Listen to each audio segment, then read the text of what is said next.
Grüß, willkommen in einem Aufregens video. Welcome to another exciting video, in this case episode 23 of my Star Trek The Original Series Timeline Analysis series of videos.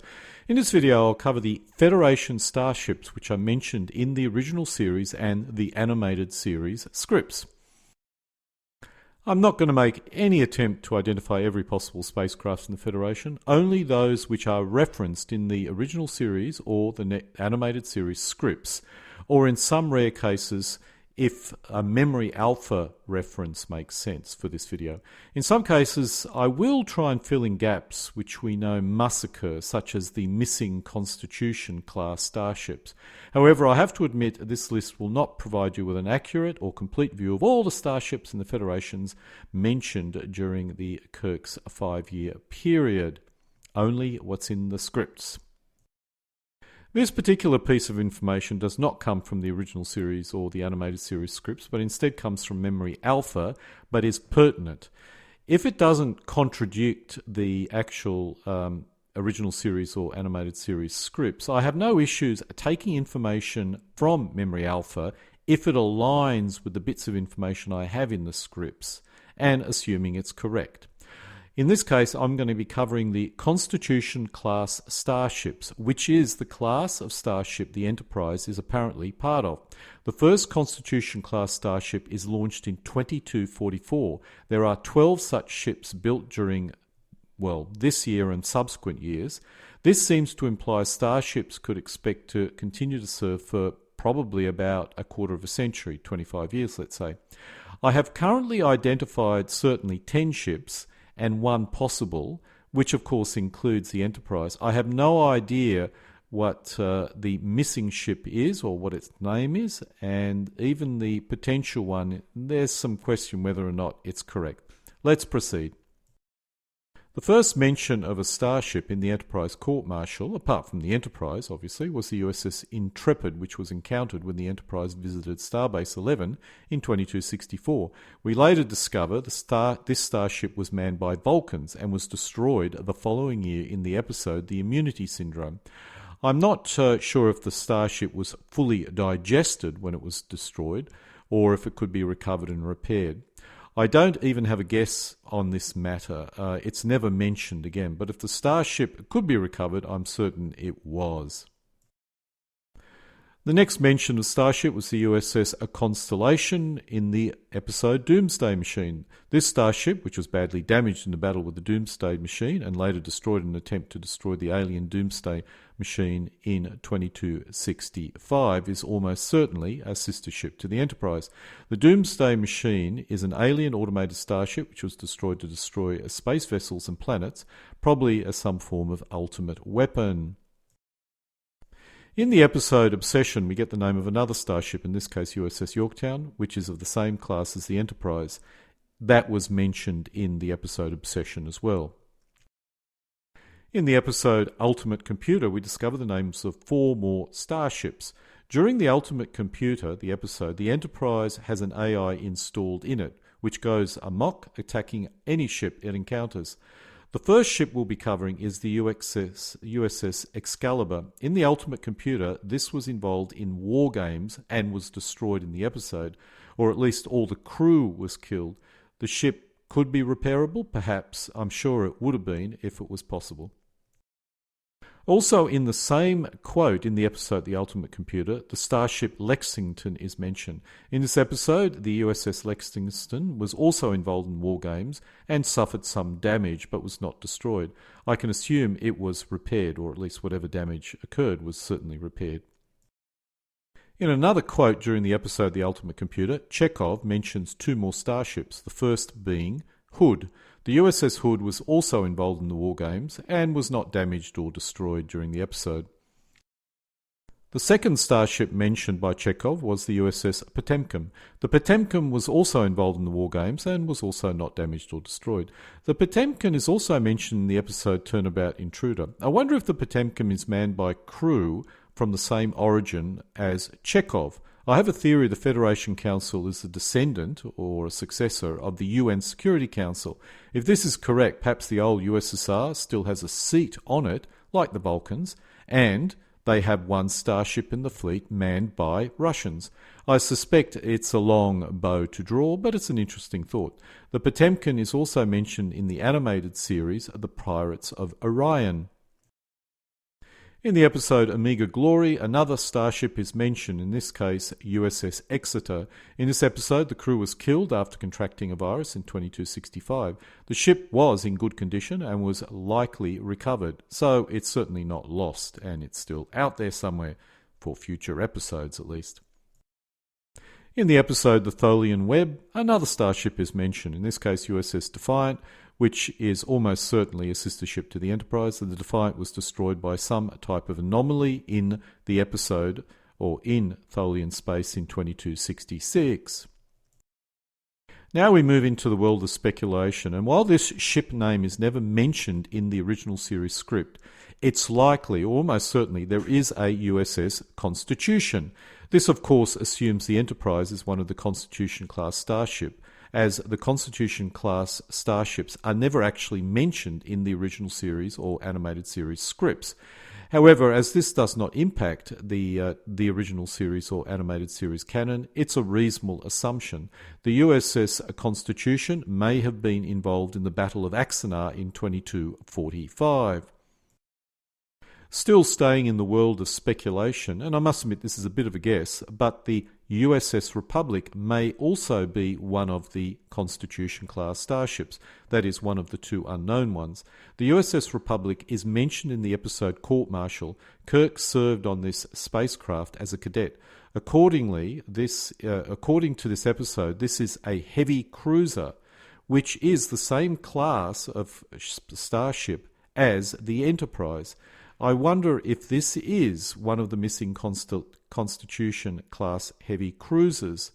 I would say it probably is. That means we're really only missing the name of one starship. Now let's look at another class of military starship, in this case the Nebula class. I'm uncertain if this is a capital ship or not. I suspect not. According to Memory Alpha, construction of the Nebula-class starship started between 2263 and 2367. This information is not mentioned in the original series episode. It's purely Memory Alpha. Now, the dates simply cannot be correct, and I have no idea where the dates come from. If we assume that Farragut was the first Nebula-class starship built, which is what Memory Alpha seems to imply, then the latest it could have been commissioned is 2254. I personally feel this is far too late as well, and it was probably commissioned sometime around about 2244. On the other hand, this is probably not a capital ship, thus may have been commissioned later in a different building program. That is, you can build a different number of these things per year than, let's say, the Constitution class. Let's briefly try and determine if the Nebula class was actually a capital ship or not. If the Constitution class starships were built at the rate of one per year in its building program, then this would have lasted from 2244 to 2256. As a result, the Nebula class could not really be a replacement class to the Constitution class starship and may well have been a smaller class. Remember, this is all based on the fact that we think the Farragut, which is mentioned in the original series script, was one ship in this class, and we know when Kirk served on the Farragut, so we know when the class of starship should have been roughly built in order for that episode to occur. Drilling down into the Farragut in a little bit more detail, we know that Kirk served on the USS Farragut under Captain Garavik. While on this ship, Kirk encountered the gas creature in 2254. Nearly half the crew and the captain were killed. Kirk was one of those survivors. I've included all the major starships mentioned in the original series and animated series scripts, but I must admit I may have missed some, as the number seems really, really low. Now let's cover other spacecraft mentioned in the scripts. In the animated series episode, The Time Trap, we are shown what is supposed to be the Bonaventure. The Bonaventure is supposed to be the first starship to have warp drive installed. I assume this is a starship, a military starship, and probably should have gone in the previous section, and is the first starship that is military, full production, in service with warp, as I'm sure there were experimental ships with warp which existed prior to this starship. Warp drive was created in 2061 AD, so this could imply this ship was built sometime in the following 5 to 10 years, which does seem a little bit early. While the first warp ship could well have been called Bonaventure, I doubt that this is what it looked like. But anyway, that's what the episode or the animated series is showing me. Also in the animated series, in this case the episode The Pirates of Orion, the USS Huron is mentioned. According to Memory Alpha, it's a freighter under the command of Captain O'Shea, and that aligns with the scripts as well. The SS Columbia was a survey or exploration ship which was lost in the TOS system in 2236. This is mentioned in the episode The Cage. In 2236, the Columbia crash-landed on the planet Talos 4 with crew member Vina the only survivor. 18 years later, the USS Enterprise detected what appeared to be a distress signal from the Columbia coming from Talos 4. Beaming down, the crew discovers a group of survivors, but it was soon revealed that this was an elaborate illusion created by the Talosians for the purpose of kidnapping Captain Pike. In the episode Where No Man Has Gone Before, we come across another ship, in this case the SS Valiant.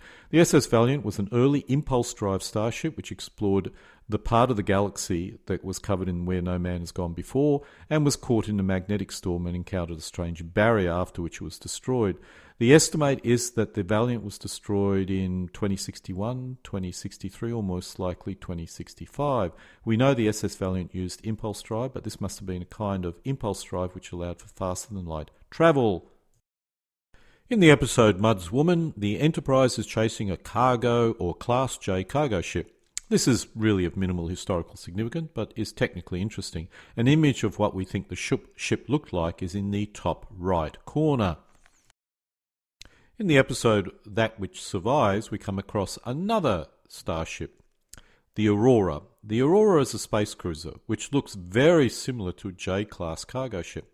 I suspect the Federation built a J-class spacecraft which could be used for a wide range of duties, a utility ship for want of a better word. It's also mentioned in one other episode, which I can't remember off the top of my head.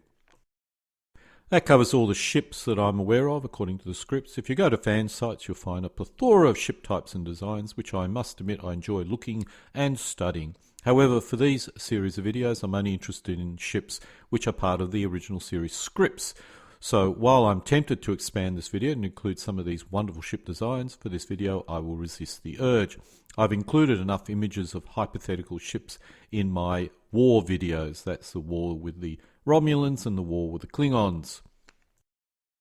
One point I do wish to raise is the spacecraft naming or class naming. For example, the Enterprise is a heavy cruiser and so on. In the original series scripts, the Enterprise is a starship, which appears to be a capital ship. This means the most powerful warship. Personally, the use of terms like cruiser, frigate and so on does make some minimal sense, but the names should reflect their use or specifically describe the ship. I'm not certain what you would really class the Enterprise. It was certainly a capital ship and a ship of the line. The issue with calling it a cruiser is in the original series script. A cruiser was a type of civilian craft which I assumed cruised through space. Saying that, in more recent times, a cruiser was often a ship which was able to conduct long-range cruising missions and was armed appropriately, which does really describe the Enterprise. And so we come to an end of my part 23 of my Star Trek, the original series, a timeline analysis series of videos, in this case covering the Federation starships mentioned in the original series and the animated series scripts. The episode scripts can be found using the URL shown. Alle guten Ding, kommen zu einem Ende.